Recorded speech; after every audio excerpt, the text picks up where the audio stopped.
22절까지 말씀을 교독하도록 하겠습니다. 15절부터 제가 먼저 읽을게요. 같이 교독합시다. 안식일 이튿날 곧 너희가 요제로 곡식단을 가져온 날부터 세워서 7 안식일의 수요를 채우고 7 안식일 이튿날까지 합하여 50일을 계수하여 새 소재를 여호와께 드리되. 찾으셨어요? 23장 15절부터 22절이에요. 레위기 17절 제가 읽을게요. 너희의 처소에서 10분의 2 에바로 만든 떡 2개를 가져다가 흔들지니 이는 고운 가루에 누룩을 넣어서 부은 것이요 이는 첫 요제로 여호와께 드리는 것이며 너희는 그 떡과 함께 1년 된 허먹는 어린 양 7마리와 어린 수소 1마리와 순양 2마리를 드리되 이것들을 그 숫자와 그 전제물과 함께 여호와께 드려서 전제로 삼을지니 이는 화제라 여호와께 향기로운 냄새라. 또 수전소 하나로 속죄제를 드리며 1년 된 어린 순양 2마리를 화목제물로 드릴 것이요 제사장은 그 첫 이삭의 떡과 함께 그 2마리를 여호와 앞에 들어서 요제로 삼을 것이요 이것을 여호와 앞에 드릴 선물이 제사장에게 드릴 것이며 이날에 너희는 너희 중에 성회를 공포하고 어떤 노동도 하지 말지니 이는 너희가 그 거주하는 거처에서 대대로 지킬 영원한 규례니라. 너희 땅의 공물을 뺄 때에 한 모퉁이까지 다 빼지 말며 떨어진 것을 줍지 말고 그것을 가난한 자와 어린이를 위하여 남겨두라. 나는 너희 하나님 여호와이니라. 함께 기도하도록 하겠습니다. 걸어가신 하나님, 주일을 맞이하여 또 맥주절을 맞이하여 우리가 하나님께 예배합니다. 감사할 것이 없는 시대이며 감사할 환경이 없는 시대임에도 불구하고 하나님은 또 우리에게 감사하러 말씀하십니다. 이 시간에 그 감사를 회복할 수 있도록 인도해 주시며 그 말씀을 통하여 은혜가 회복되는 귀한 시간 될 수 있도록 역사하여 주옵소서. 듣는 자나 전하는 자나 동일한 은혜 가운데 빠질 수 있도록 주님 역사하여 주옵소서. 감사합니다. 이 모든 말씀 예수님의 이름으로 기도드렸사옵나이다. 아멘. 예전에 그 해외 토픽 같은 데서 기사를 본 적이 있는데요. 한 여자가 광고를 신문에다가 실었어요. 그 신문 광고가 이런 내용이었어요. 남편 염가로 판매합니다. 그 신문 광고에서 이슈가 많이 됐었거든요. 뭐라고 썼냐면 남편 염가로 판매합니다. 덤으로 골프채와 사냥 도구와 개 한 마리를 드립니다. 그랬어요. 근데 전화가 60통 정도 왔대요. 근데 60통 정도 와서 사는 게 아니라 뭐라고 말했냐면 남편이 있는 것을 감사하십시오. 나는 남편이 없습니다. 그리고 남편이 바람피지 않는 거 감사하십시오. 그래서 막 질책하는 내용들이 많았대요. 그 중에 또 남편 말고 개만 팔 수 없나요? 뭐 이런 내용도 있었지만 그런 내용들이 많았대요. 제가 이 얘기를 왜 하냐면 한국에서도 이런 유머가 많이 돌았거든요. 제가 한번 읽어드릴게요. 외울 수가 없어서 너무 길어서. 1900 몇 년도 몇 월 며칠 축복 예식장에서 주변의 부러움으로 구입하였습니다. 남편 광고예요. 이것도. 남구청에 정품 등록을 했지만 소유권 명의 양도해드립니다. 아끼던 물건인데 유지비도 많이 들고 성격장애가 있고 조급증이 있습니다. 그러나 그 구입 당시에는 A급으로 착각할 정도로 외관이 수려하였습니다. 마음이 바다 같은 줄로 착각하였습니다. 상태는 잔소리가 날로 심하고 사용시 만족감이 떨어집니다. 음식물 소비는 동급의 2배입니다. 하지만 지금도 외관은 멀쩡합니다. 사용 설명서는 첨부하지 않습니다. 누구나 가진 기는 그 이상은 없기 때문입니다. 그래서 주인을 잘 만나면 경제적으로 관리 가능합니다. AS 안 되고 변심해온 반품은 절대 안 됩니다. 사은품으로 까칠한 시어머니와 시누이도 있습니다. 이런 유머들이 있어요. 그러니까 제가 결혼을 했잖아요. 10년이 넘었어요. 결혼한 지가. 이해가 돼요. 살아보면 남자 여자 처음에 사랑해서 막 못 죽을 것 같아서 막 만나서 결혼했는데 살다 보면 간접이 굉장히 많이 보여요. 사실. 뭐 그런 것들 때문에 이제 이런 유머도 많이 나오고 이런 광고도 실렸던 것 같아요. 여러분 그거 아시나요? 우리의 마음 가운데 가장 빨리 늙는 마음이 있어요. 그게 무슨 마음이냐? 감사의 마음이에요. 이 감사의 마음이 금방 늙어버려요. 잊혀져요. 예를 들어 볼까요? 여러분도 직장 가지 못했을 때에 직업 없었을 때 얼마나 안타까웠어요. 이 직장만 주신다면 나에게 일거리만 주신다면 기타 등등 하나님께 얼마나 많은 소원을 했어요. 근데 막상 그 직장에 가니까 어때요? 불평이 쏟아지기 시작하고 불만이 생기기 시작하고 조금 더 좋은 곳을 보게 되고 그렇지 않습니까? 연애 시작하고 결혼한 새내기 부부에게나 이런 말하기 그렇지만 결혼해보니까 어때요? 지금 마냥 좋을 것 같아요? 조금만 지나봐요. 감사의 마음은 늙어요. 자꾸 늙어. 야, 예전에는 진짜 이 여자 아니면 이 남자 아니면 안 될 것 같았는데, 또 여러분은 어때요? 교회 선택할 때, 야, 이 교회 좋은 교회 같아. 가보니까 또 안에 들어가니까, 깊이 들어가니까 불평이 생기고 불만이 생기고, 하나님이 주신 확신과 가지고 사명을 따라 갔다고 했는데, 이것 또한 역시 불평이 생기고 불만이 생기고, 수많은 사람, 저를 비롯하여 여러분 모든 사람들에게 가장 많이 늙어지고 있는 마음이 바로 감사의 마음이 아닌가, 이런 생각이 들어요. 하나님이 그래서 절기를 만드신 것 같아요. 절기만큼이라도 감사를 회복하라, 이런 마음인 것 같아요. 맥주감사절의 근거가 있습니다. 우리 본문 말씀 21절을 다시 한번 읽을게요. 본문 말씀 21절입니다. 읽습니다. 시작. 이날에 너희는 너희 중에 성회를 공포하고 어떤 노동도 하지 말지니 이는 너희가 그 거주하는 각처에서 대대로 지킬 영원한 규례이다. 너희가 그 거주하는 각처에서 대대로 지킬 영원한 규례다. 하나님께서 이 절기를 말씀하신 거예요. 너희는 각자 있는 곳에서 대대로 지켜야 된다. 한 번 일회용이 아니에요. 대대로. 네 대로 끝나는 게 아니고 네 대에서 후손으로 영원히 지켜야 할 규례가 바로 이 절기다 라고 말하고 있는 거예요. 자, 이런 말이 있습니다. 은혜는 물에 새기고 원수는 돌에 새긴다는 말이 있어요. 은혜를 받고 사람들이 감사할 마음들이 생기면 금방 잊어먹어요. 물에 새긴 것처럼. 근데 원수, 나에게 아픔을 주고 슬픔을 주고 나를 배신한 사람들은 죽을 때까지 잊지 않습니다. 이게 사람의 마음이에요. 이런 말이 있죠. 그리고 또 영국 경원에 이런 말이 있어요. 지옥은 무엇이냐? 천국은 무엇이냐? 지옥은 감사하지 않는 사람들이 모여든 것이 지옥이고, 천국은 감사하는 사람들이 모여든 것이 천국이다, 라는 말이 있어요. 우리 교회가 지옥이 되려면 서로 불평하고 불만하면 지옥이 되는 거예요. 근데 우리가 여기가 천국이고 은혜로운 곳이 되려면 서로 감사하고 서로 이해하고 서로 기뻐하는 곳이 되면 천국이 될 수 있는 곳이에요. 그러니까 서로 교회가 규모가 중요한 것이 아니라 공동체의 마음이 중요한 것 같아요. 사랑하는 여러분, 여러분들 지금 어떤 마음을 품고 이 세상을 살아가는지 모르겠어요. 어떤 마음을 품고 일주일을 살아가는지 모르겠어요. 불평과 불만이 많이 올라온다면 오늘 이 시간만큼은 좀 누구려뜨렸으면 좋겠고 다시 한번 감사를 회복하는 시간이 되었으면 좋겠어요. 자, 성경 본문 한번 읽어볼게요. 16절을 한번 읽겠습니다. 16절 시작. 일곱 안식일 이튿날까지 합하여 50일을 계수하여 새 소제를 여호와께 드리되. 소제가 무엇인지 아십니까? 예배의 방식 중에 하나가 소제예요. 번제는 들어보셨죠? 번제. 하나님께 아브라함이 이삭을 번제로 드리려고 했던 거. 이스라엘의 기본 예배 형태는 번제예요. 즉 동물들, 제물을 불에 태우는 겁니다. 그런데 여기 오늘 본문 보니까 소제를 드리라고 했어요.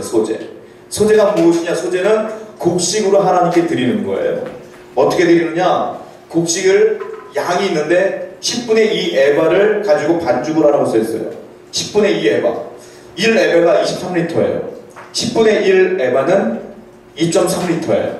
10분의 2 에바는 얼마가요? 4.6리터예요. 4.6리터의 반죽을 해서 하나님께 드리는 거다, 이렇게 써있어요. 자, 레위기 2장 11절 한번 찾아볼게요. 레위기 2장 11절이에요. 레위기 2장 11절입니다. 읽겠습니다. 시작. 너희가 여호와께 드리는 모든 소제물에는 누룩을 넣지 말지니 너희가 누룩이나 꿀을 여호와께 화제로 드려 사르지 못할지니라. 자, 소제에는 하나님께서 말씀하신 그 예배 방식이 있는데 누룩을 넣으면 안 돼요. 소제할 때는 반죽에다가 누룩을 넣으면 안 됩니다. 부풀어 오르기 때문에. 그런데 오늘 본문의 이 소제에는 누룩을 넣으라고 했어요. 누룩을 넣으라. 본문을 읽어보면 알겠지만 누룩을 넣으라 그랬어요. 왜 누룩을 넣느냐? 이거는 특별한 특별한 떡인 거예요. 이 소제의 제물은 뭐냐? 누룩이 들어가면 부풀어 오르지 않습니까? 그만큼 기쁨이 풍성함을 갖게 하기 위한 하나의 방식이라 이거예요. 그리고 또 하나, 레위기 24장 5절부터 9절 한번 찾아볼게요. 레위기 24장 5절부터 9절, 우리 본문 말씀인데, 그 뒤 말씀인데 24장 5절부터 9절까지 읽어보겠습니다. 시작. 너는 고운 가루를 가져다가 떡 10개를 굽되 각 덩이를 10분의 2 에바로 하여 여호와 순결한 상 위에 두 줄로 한 줄에 6씩 진설하고 너는 또 정결한 유향을 그 각 줄 위에 두어 기념물로 여호와께 화제를 삼을 것이며 하시며 안식일마다 이 떡을 여호와 앞에 항상 진설할지니 이는 이스라엘 자손을 위한 것이요 영원한 언약이니라. 이 떡은 아론과 그의 자손에게 돌리고 그들은 그것을 거룩한 것으로 먹을지니 이는 여호와의 화제 중 그에게 돌리는 것으로서 지극히 거룩함이니라. 이는 영원한 규례니라. 자, 5절 말씀 보면 제가 말씀드렸죠. 10분의 2 에바로 떡을 만들라고 써있어요. 자, 그러면 떡을 몇 개를 만들라고 써있어요? 12개를 만드는 거예요. 원래 소제를 드릴 때는 10분의 2 에바로 반죽을 하여 12개의 떡을 하나님께 드리는 건데, 오늘 본문 말씀에 보면 떡을 몇 개를 하려고 하면 2개를 만들라고 써있어요. 2개를. 이건 무슨 의미냐? 2개는 증인을 의미해요. 증인 앞에서 하나님께 누룩을 넣어서 부풀어 올린다. 이거 감사의 의미예요. 풍성한 감사를 증인들 앞에서 하나님께 예배드리는 건데, 어떻게 예배드리라고 써있느냐면 흔들어라고 했었어요. 23장 17절 말씀 보세요. 23장 17절 시작. 너희의 처소에서 10분의 2 에바로 만든 떡 2개를 가져다가 흔들지니 이는 고운 가루에 누룩을 넣어서 부은 것이요 이는 첫 요제로 여호와께 드리는 것이요. 소제를 드리는데 예배 방식이 있어요. 뭐 요제로 드리라는 거예요. 요제가 뭐냐면 떡을 만들어서 하늘로 올려서 흔드는 거예요. 이렇게 흔드는 게 요제예요. 왜 흔드느냐? 왜 이렇게 예배드리라고 하느냐? 이 말은 하나님께서 말씀하신 거예요. 누룩을 넣어서 풍성하게 만들고 2개를 만들어서 증인 앞에서 흔들어라. 뭘 흔드냐? 하나님 나를 인도하신 것을, 감사한 것을 보이라, 선포하라. 그 말이에요. 많은 사람들에게 하나님이 절기에서 말씀하시는 건 뭐냐면 너의 감사를 표출해내라 이거예요. 보이라 이거예요. 많은 사람에게 선포하라 이거예요. 근데 많은 사람들은 감사하지 못하고 원망과 불평이 터져나온다 이거예요. 이것을 하나님께서 결기 가운데 나오게 하심으로 인하여 하나님께서 감사를 하라 말씀하시는 것. 또 성경은 또 말하고 있습니다. 18절 읽어보게요. 본문 18절 23장 18절 말씀입니다. 시작. 너희는 또 이 떡과 함께 1년 된 흠없는 어린 양 7마리와 어린 수소 1마리와 순양 2마리를 드리되 이것들을 그 소제와 그 전제 제물로 함께 여호와께 드려서 번제로 삼을지니 이는 화제라 여호와께 향기로운 냄새냐. 자, 번제는 불에 태우는 거고 화제도 역시 불에 태우는 거예요. 그런데 여기 보면은 제물에 그 마리수가 나옵니다. 18절 말씀 보면 이 떡과 함께 1년 된 흠없는 어린 양 몇 마리라고 써있어요? 몇 마리요? 7마리에요. 7마리. 자, 예전에 그냥 하나님께 번제를 드릴 때는 한 마리로 드리는 거예요. 한 마리로. 양을 한 마리를 가져가면 제사장이 각을 떠서 하나님께 번제로 한 마리로 드리는 거거든요. 근데 오늘 보면은 몇 마리라고 써있어요? 7마리예요. 절기 가운데 맥주전에는 몇 마리를 드리냐면 7마리를 드리는 거예요. 굉장히 많죠. 왜 7마리일까요? 이건 내가 할 수 있는 최대한의 헌신을 의미하는 거예요. 전적인 헌신을 의미하는 거예요. 그러니까 네가 할 수 있는 최대한의 감사와 은혜를 하나님께 드려야 되지 않겠느냐, 이걸 의미하는 거예요. 오늘 우리가 하나님께 예배할 때 여러분이 갖고 있는 최고의 것을 하나님께 드려야 되는 거예요. 전적인 헌신을. 그걸 하나님께서 다시 한번 1년에 꼭 한 번씩 다짐받는 거예요. 사랑하는 여러분, 하나님을 위하여 한 번 더 헌신을 다짐하는 오늘 이 시간이 되기를 축원드립니다.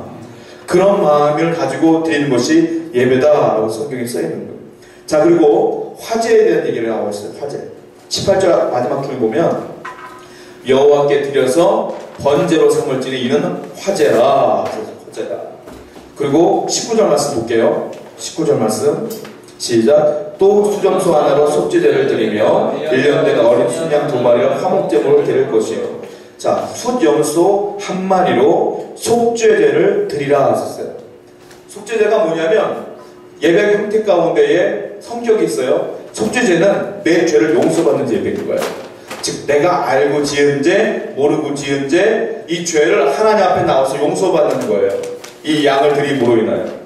그러니까 하나님께서 지금 계속 말씀하시는 건 뭐냐면 하나님께서 누룩을 넣어서 빵을 만들어라, 너를 인도하신 하나님께 감사해라 이 말이고, 또 하나님께서 요제를 흔들어라, 그걸 감사를 보여라 이 말이고, 또 하나님께서 화제를 드려라 이 말은 전적인 헌신을 할 수 있도록 은혜 주시면 감사하라 이 말이고, 마지막으로 속죄제를 드려라 이 말은 내 죄를 용서하신 것에 감사하라 이거예요. 나도 그렇고 여러분도 그렇고 완벽한 사람 없어요. 다 부족하고 연약한데도 불구하고 오늘 거룩한 모습으로 예배될 수 있다는 것 정말 감사한 거 아니겠어요? 나를 위해 예수 그리스도 이 땅에 보내셔서 용서받게 하시고 내가 주님께 예배하게 하시고 구원을 선물로 받은 거 얼마나 감사합니까? 이걸 감사하는 예배가 바로 오늘 예배다 이거예요. 그러므로 하나님께서는 오늘 여러분에게 이 감사를 회복하기 원하는 거예요. 아, 직장이 잘 됐다, 뭐 결혼이 잘 됐다, 뭐 내가 원하는 거 잘 됐다, 이걸 감사하는 게 아니라 내가 용서받은 거에 감사하라. 여러분, 감사할 거리가 그러니까 많아요, 적어요? 많습니다. 우리는 다시 감사를 회복하시기 바라요. 또 마지막으로 성경에 또 써있어요.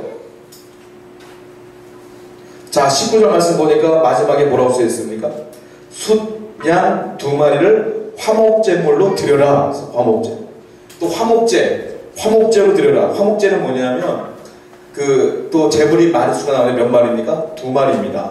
2마리. 이건 무슨 의미냐면 하나님하고 나와 화해했다 이런 의미예요. 하나님과 내가 화해했다. 또 인간과 인간의 화해를 의미해요. 2마리라는 뜻은. 즉 하나님께서 다 의미가 있기 때문에 마리수를 정하신 거란 말이에요. 화목제물은 뭐냐? 하나님하고 나하고 화해하는 것에 감사하라. 인간과 인간이 화해한 것에 감사하라. 원래 우리 죄 때문에 하나님하고 화해할 수 없는 존재임에도 불구하고 화해가 됐으니 감사해라. 이것으로 족하고 감사해라 이 말이에요. 결국은 속죄제도 그렇고 화목제도 그렇고 소제도 그렇고 요제도 그렇고 그 화제도 그렇고 전부 다 뭡니까? 예배입니다. 예배. 이 모든 것이 즉 하나님 원하시는 건 뭐냐? 멸치절 때 또한 모든 사람들이 원하시는 건 뭐냐? 예배하라. 예배가 너에게 모든 것을 하나님하고 인간의 관계를 화목케 하시고 예배가 바로 인간과 인간을 화목케 하고 예배가 바로 용서받게 하고 예배가 바로 감사가 흘러나가는 곳이다. 그러므로 예배하라 이거예요. 예배가 감사의 귀한 장소예요. 사랑하는 여러분, 다시 한번 예배해야 되겠다 결단하는 여러분들에게 축원드릴게요. 예배하십시오. 예배자가 되십시오. 이곳이 바로 하나님의 놀라운 은혜가 선포되는 곳인 줄로 믿습니다. 또 하나님께서 우리에게 말씀하시는 게 있죠. 감사는 조건이 아니라 해석입니다. 여러분, 조건이 완벽한 사람은 아무도 없습니다. 근데 감사하는 사람들 보면 어려운 사람들이 감사하는 경우가 많아요. 제가 어저께 설교 준비를 하다가 설교를 막 외우면서 TV를 잠깐 봤어요. TV조선에서 필리핀 이야기가 나오더라고요. 필리핀 레일에서 무슨 그 이름을 잘 모르겠는데 사람들이 끄는 기찻길에서 막 기차는 다니고 사람들이 쓰는 게 뭐 교통수단이 있더라고요. 근데 기차가 오면 다 끄집어내고 다 옮겨오고 근데 옷을 보니까 그 사람들 옷을 보니까 그 하시는 분들 다 찢어졌고 집을 보니까 환자촌에 사시는데 전기도 안 들어오고 거기서 애들한테 후럭후럭 켜놓고 애들과 즐겁게 밥 먹는 모습 그러면서 행복해하는 모습들을 보면서 제가 많은 마음의 도전을 받았어요. 인터뷰를 하는데 늘 행복한 거야. 늘 감사한 거야 그 사람들. 아니 나하고 살아가는 거 보니까 우리가 훨씬 잘 살아. 우리가 훨씬 더 감사할 조건이 많아. 근데 우리는 너무도 불평이 많고 불만이 많아. 나를 보니까 그런 것 같아. 근데 그들은 너무 감사가 충만한 것 같아요. 내가 회개했어요. 야, TV보다 또 회개한 거 오래간만에. 저분들은 저렇게 살아가는데 나 이렇게 살아가는데도 불구하고 불평이 많구나. 그래서 말씀과 접목이 되면서 그래, 감사는 조건이 아니라 해석이야. 그들은 좋게 해석하니 감사한 거고 나를 비롯하여 이 나라 많은 사람들은 조건이 충분함에도 불구하고 조건 보니까 불평하는 거구나 라는 생각이 들었어요. 이스라엘 백성의 대표적인 거예요. 노예로 살던 사람들을 하나님의 은혜로 출애굽을 시켰어요. 광야로 들어갔잖아요. 광야로 들어갔는데 먹을 것이 없어서 원망하기 시작해요. 물이 없다고 원망하기 시작해요. 하나님이 만나를 줬고 물을 줬어요. 근데 그들이 또 가나안에 들어가 농사를 줬어요. 근데 계속 불평이 많아요. 자기가 지은 만큼 추수가 안 되니까 또 불평이 많아요. 자, 보십시오 여러분. 노예로 살던 사람을 일단 해방시킨 것에 감사한 거 아니에요? 그리고 그들이 광야로 들어갔는데 그 광야에서 농사를 졌다고요. 가나안 땅에서. 그들이 농사 기술이 어디 있어요? 그런데 원하는 만큼은 아닐지라도 추수를 했다는 것 자체가 기적 아닙니까? 그게 은혜 아니에요? 근데 많은 사람들은 내가 원하는 만큼 안 됐기 때문에 불평이 많은 거예요. 감사는 조건이 아니라 해석이에요. 여러분의 환경을 좋게 해석하세요. 하나님의 은혜로 해석해보는 훈련을 했으면 좋겠습니다. 일본의 내셔널이라는 기업이 있는데 그 회장이 마사다 고로스케라는 분인가 봐요. 근데 그분이 이런 인터뷰를 했어요. 기사들이 묻습니다. 회장님은 어떻게 이렇게 대기업을 읽었습니까? 그때 그 회장이 뭐라고 말하냐면 저의 성공의 조건은 세 가지입니다. 첫 번째 가난이었고, 두 번째 허약한 몸이었고, 세 번째는 못 배운 겁니다. 아니 그게 어떻게 성공의 요건입니까? 그가 이렇게 말해요. 가난했기 때문에 나는 죽을 힘을 다해 일했습니다. 허약한 몸 때문에 지금도 내 건강관리에 최선을 다합니다. 못 배웠기 때문에 선배로부터, 후배로부터, 남자로부터, 어린아이로부터, 여자로부터, 환경으로부터 다 배우려고 애씁니다. 그러다 보니까 어느 순간 내 지식은 찾고, 어느 순간 내 몸은 건강해졌고, 열심히 일했기 때문에 나는 이만큼 됐습니다. 라고 하더라고요. 여러분 그런 것 같아요. 그분은 그걸 긍정적으로 바라봤기 때문에 그것을 기반으로 해서 성공한 것 같아요. 성경에는 그런 사람은 없을까요? 있습니다. 바울을 보세요. 바울의 환경이 완벽합니까? 돈이 없어서 성경비를 얻어가며 사랑했어요. 돈이 없어서 예배드릴 장소가 없어서 남의 집에서 얹혀서 예배드렸어요. 그러면서도 그는 항상 감사했어요. 왜요? 환경을 보면 사람들이 객관적으로 보면 불평이 많은 환경일 수밖에 없어요. 매를 맞아도 감사하고, 없어도 감사하고, 집이 없어도 감사하고, 먹을 것이 없어도 감사해서 왜? 하나님의 사명을 하고 간다. 사명을 따라 간다는 믿음이 있었기 때문에, 좋은 해석을 했기 때문에 감사한 거 아니에요. 베드로는 어떻습니까? 예수님 때문에 금을 버렸어요. 장모님한테 욕먹고 가면 장모님하고 안에 놓고 예수 3년 동안 따라다녔어요. 근데 얻은 건 뭐예요? 예수님 죽었잖아요. 그리고 배신자, 반역자라 욕먹고 도망자가 됐잖아요. 근데 마지막에 성령 받고 그 감사하기 시작하잖아요. 왜요? 왜 그랬을까요? 환경은 여전히 똑같아요. 근데 왜 감사했을까요? 바뀐 거예요. 마음이. 생각이 바뀐 거예요. 하박국은 어떻습니까? 하박국서 유명한 말씀 있죠. 내 외양간에 송아지가 없어도 난 여호와로 즐거워하리이다. 전쟁 소식이 들려요. 나 전쟁 간댄다. 근데 하박국 고백하는 거예요. 외양간에 송아지가 없어도 나는 여호와로 인하여 기뻐하리로다. 왜요? 송아지가 없는 게 중요한 게 아니라는 거예요. 여러분의 환경이 중요한 게 아니라는 거예요. 성경은 계속 말하고 있는 거예요. 네 마음이 중요한 거다. 우리 신앙이 중요한 거다. 그 다니엘은 어떻습니까? 다니엘도 마찬가지잖아요. 야채 먹어가며 포로 생활하며 그 환경 속에서도 여호와께 감사했어요. 그때 하나님이 그를 사용했어요. 성경 볼게요. 로마서 1장 21절입니다. 로마서 1장 21절 찾아보세요. 로마서 1장 21절.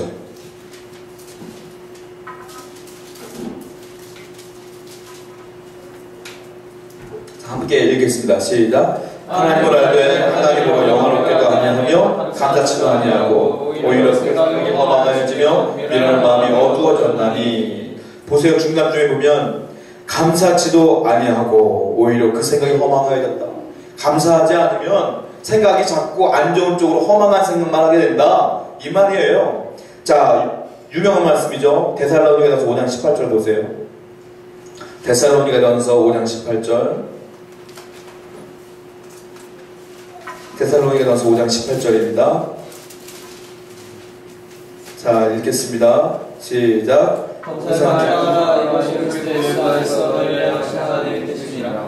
범사에 감사하라. 이것이 너희 그리스도 예수 안에 너희를 향한 하나님의 뜻입니다.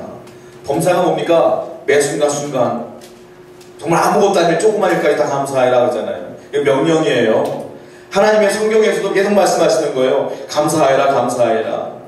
여러분, 왜 감사하는 사람의 생각은 이런 것 같아요.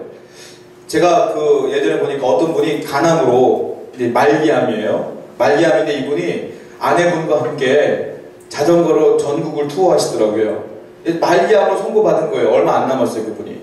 근데 그분이 인터뷰를, 그 리포터가 인터뷰를 하는데 뭐라고 말하냐면, 아, 이게 덤으로 사는 인생인데요, 뭐.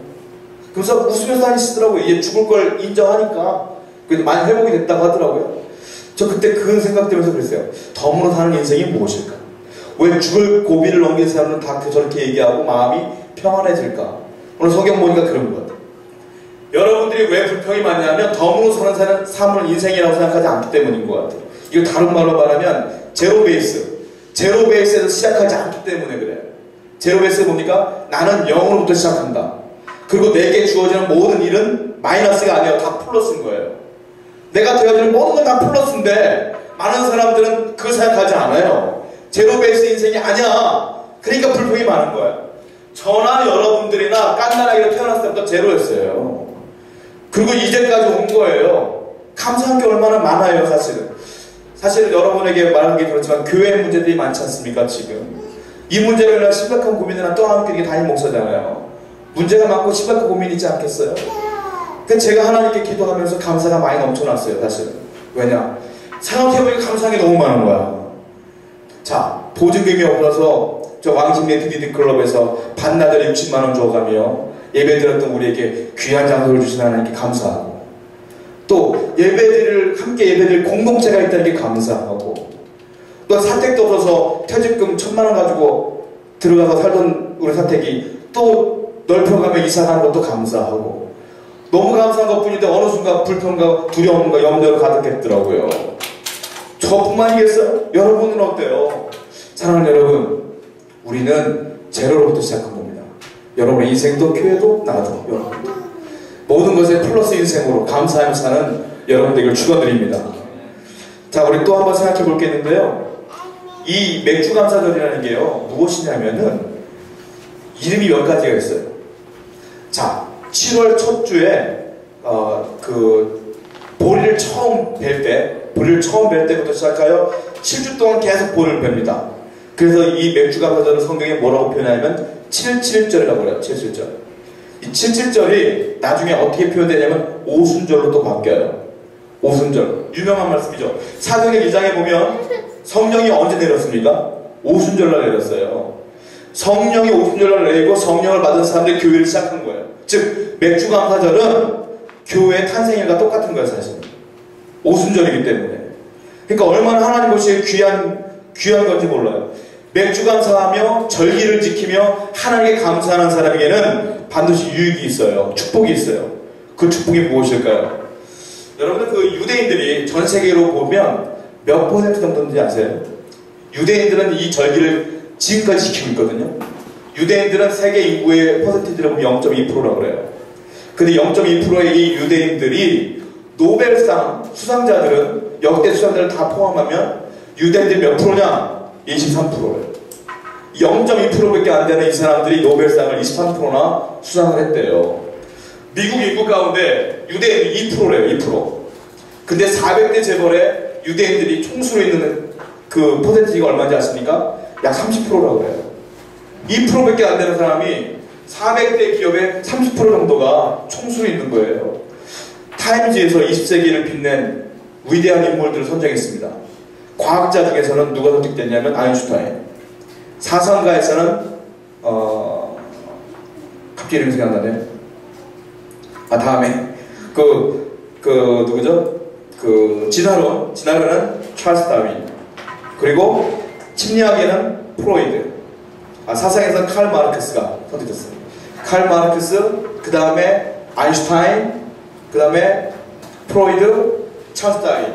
이 4명을 선정했는데 이 4명 중에 찰스 다윈만 빼고 전부 다 유대인이에요. 이걸 가지고 젠센이라고 하는 프린스턴 심리학 교수가 연구를 했어요. 도대체 왜 유대인만 이렇게 위대하냐? 연구를 했어요. 우리가 생각해요. 유대인들이 머리가 좋을 것이다. 한국이 유대인만큼 머리가 좋다고 생각하는데 그분의 결론은 그렇지 않다는 거예요.